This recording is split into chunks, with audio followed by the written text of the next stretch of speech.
upaya-upaya yang dilakukan dan dilakukan sendiri nih setelah dicabut puasanya, nah itu apa tuh bang yang dasarnya abang untuk melakukan upaya ini sampai ke mengurangi juga? Begini, upaya yang dilakukan adalah untuk kepentingan kebenaran dan keadilan. Jadi saya ini dibayar nggak dibayar, saya kan kerja untuk keadilan dan kebenaran. Kebetulan tidak dibayar, jadi belum dibayar ya.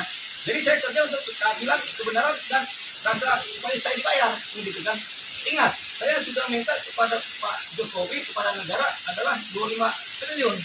Saya harus mempertanggungjawabkan uang sebesar itu kepada masyarakat Indonesia yang sudah saya kasih.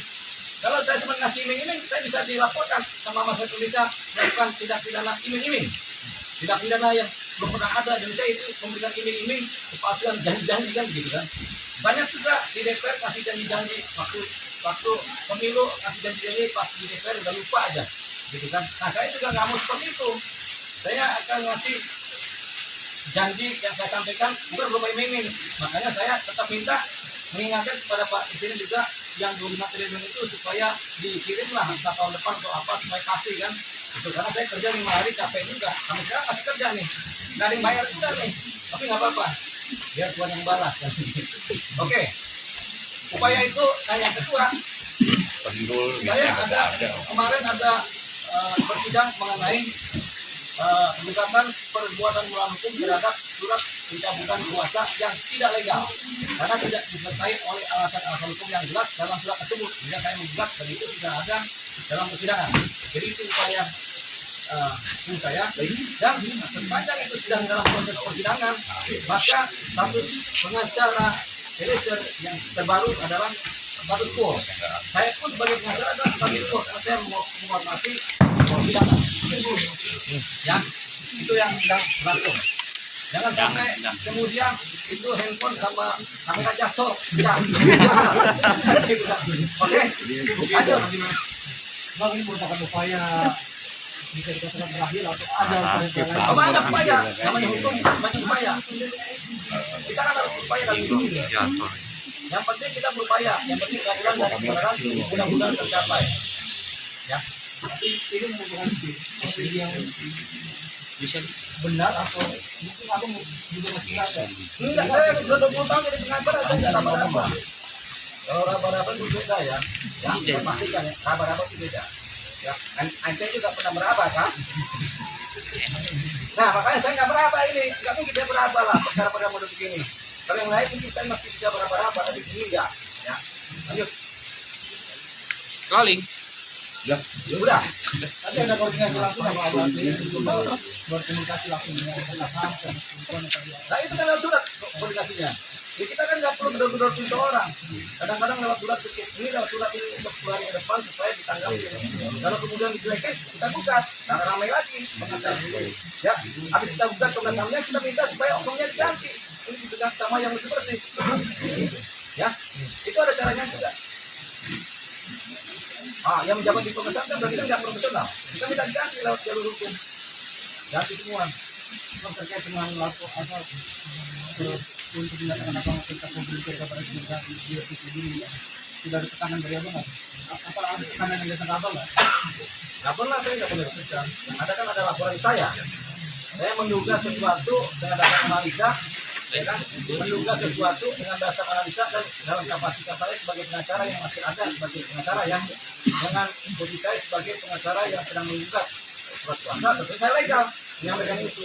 Kemudian dugaan saya itu kemudian dipersalahkan, dilaporkan, itu benar. Makanya saya akan mengadakan perlawanan secara hukum juga. Secara aktivis saya menjalankan perlawanan, secara praktis saya menjalankan perlawanan, dan secara hukum saya menjalankan perlawanan.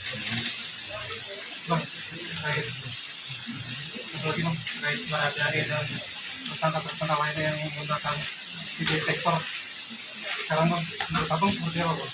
Begini, saya kan belajar psikologi lama, 6 tahun, termasuk belajar tentang detektor. Detektor itu alat pendeteksi kebohongan yang sudah jarang dipakai di Amerika. Kenapa jarang? Karena alat ini cuma mengetes detak jantung, denyut nadi sedang apa tidak. Orang cemas juga, jantung berdebar-debar. Orang ketemu calon apa yang dia suka, cewek juga dia berdebar-debar. Ketika dipakai tes muat, Ya sudah cepat-cepat. Jadi di atas kebohongan itu kita semua jatuh cepat dia kan, cepat dari biasanya.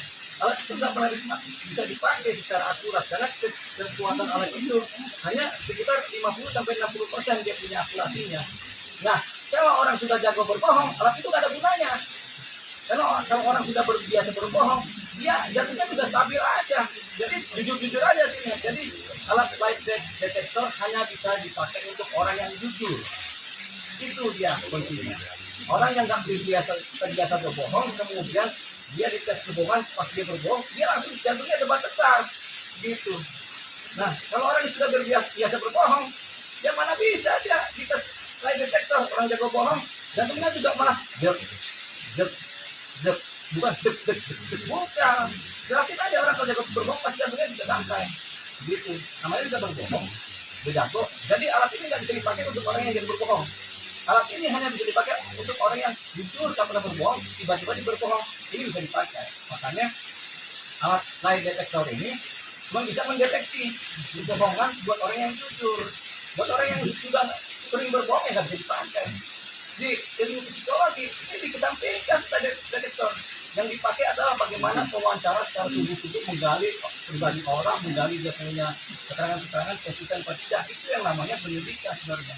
Tapi detektor tidak, makanya ini semua sebagai petunjuk. Jadi kita bisa dipakai sebagai posisi hukum. Sama pandangan saya dengan Pak Risa Indragiri, karena dia juga psikolog.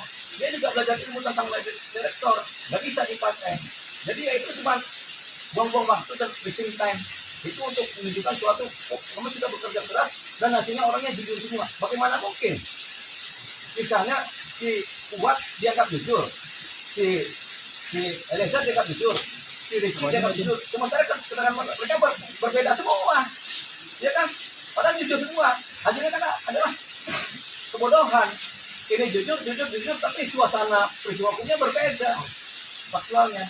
Sehingga ini tidak bisa dipakai dengan detektor ini. Gak ada gunanya. Kalau menurut kami sebagai psikolog, ya. Kalau yang tidak mengkapasitas kebohongan itu disambut gimana, Bang? Ya, kalau yang rasanya menguntungkan diungkapkan ke publik. Giliran rasanya berbahaya, yuk umpetin. Ya itulah tabiatnya penyidik. Itu nggak baik juga. Itu benar aja. Walaupun kita tidak akan pakai itu. Ya, banyak sekali psikolog yang nggak akan pakai alat pendeteksi kebohongan karena nggak ada gunanya. Psikolog akan memakai yang namanya tes wawancara, tes kepribadian, tes numerik, tes IQ, tes emosional itu dipakai, bukan lie detector. Lie detector hanya 1% dari alat tes psikologi, 1% belum lie detector. Jadi ada 1% yang 99% belum dipakai. Jadi nggak ada gunanya itu lie detector. Tapi alasannya itu katanya untuk menjadi kewenangan laboratorium forensik dan penyidikan. Oh itu kan cipta mereka. Lalu begitu kalau udah kekunci kan, itu kewenangan kami. Sama kayak si Putri tidak ditahan, itu kewenangan kami. Tapi kewenangannya kan melanggar rasa keadilan masyarakat, melanggar justisia, jadi nggak bisa dipakai. Jadi kalau begitu ya, bentar ketika wartawan menyampaikan berita, kita tanya itu dari mana, media bilang oh itu kewenangan kami, nggak boleh di sini. Itu lagi bahaya. Jangan berlindung di balik kewenangan. Lama-lama kita minta supaya yang punya kewenangan dipecat aja gantian kan. Karena apa? Yang punya kewenangan di negara ini semua kita semua masyarakat Indonesia. Masing-masing dari kita adalah pesaing terhadap negara ini. Kalau kemudian disalahgunakan oleh pemangku jabatan yang kita pilih, ini berbahaya. Kita bisa berontak. Kita bisa aja iseng nih, kumpulin aja semua masyarakat Indonesia bikin surat kuasa ke saya sama Burhanuddin misalnya kan. Ya kan 90% ngasih kuasa kan berarti kita jadi pemilik negara, itu kan. Karena kan sahamnya di kita jadinya kan. Gitu, nah itu dia. Jangan sampai merasa punya kewenangan karena jabatan yang diberikan oleh negara kemudian bertindak yang melampaui sesuatu yang seharusnya hukumnya seharusnya. Nah, kita nggak boleh juga. Apa dugaannya supaya sebelum waktu dan berkaitan juga dengan PC sampai sekarang tidak paham itu apa nanti? Ya kemungkinan selalu ada ya. Tapi ketika Sambo ditahan, dia cuma punya waktu 3 bulan ini buat selesai perkara. Kalau nggak dia bisa lepas juga.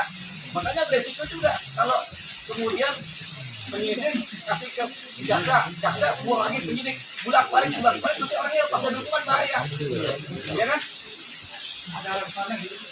Ya kita lihat kan ada kewenangan hakim juga kan 3 bulan tambah lagi nanti hakim tidak kewenangan kan menentukan apakah penanganannya diperpanjang atau tidak. Tapi harapannya itu udah mulai 2 minggu nih Sambo ditahan kan. dengan hukum itu ditahan, jadi ditahan. Kemudian cepat-cepat P21. Entah motifnya apa, pikirkan dulu motif, yang penting peristiwa hukum sudah terjadi untuk disidang. Ya, Ini ada ketidakadilan dengan TC tidak tahan dengan beberapa artis juga yang pernah mengalami juga. oh iya dong, ketidakadilan sudah terjadi, makanya kita mengajukan pergantian kabar dan prinsip itu. Ini nggak adil jadinya. Ya kan? Kita kan kecewa semua. Nanti kalau kita melakukan atau ada orang lain melakukan tindak pidana pembunuhan, tindak pidana mereka ditahan. Oh yang sono enggak, di sini ditahan. Ini nggak boleh terjadi. Hukum hanya tajam ke bawah, tumbul ke atas. Ini yang terjadi begitu. Hukum tajam ke bawah, tapi tumbul ke atas. Ini nggak boleh. Ini berbahaya. Ini jadi rusak negara Indonesia kalau ini begitu. Jadi nggak boleh terjadi hukum yang tajam ke bawah, tapi tumbul ke atas. Hukum itu harus harus tajam ke atas dan tajam ke bawah. Ya kan? Kalau tumpul itu bukan hukum. Tumpul itu apa? Pisau tumpul. Ya kan? Itu juga kalau pisaunya udah Arab, karena tumpul. Tapi mematikan. Set. Ya kan?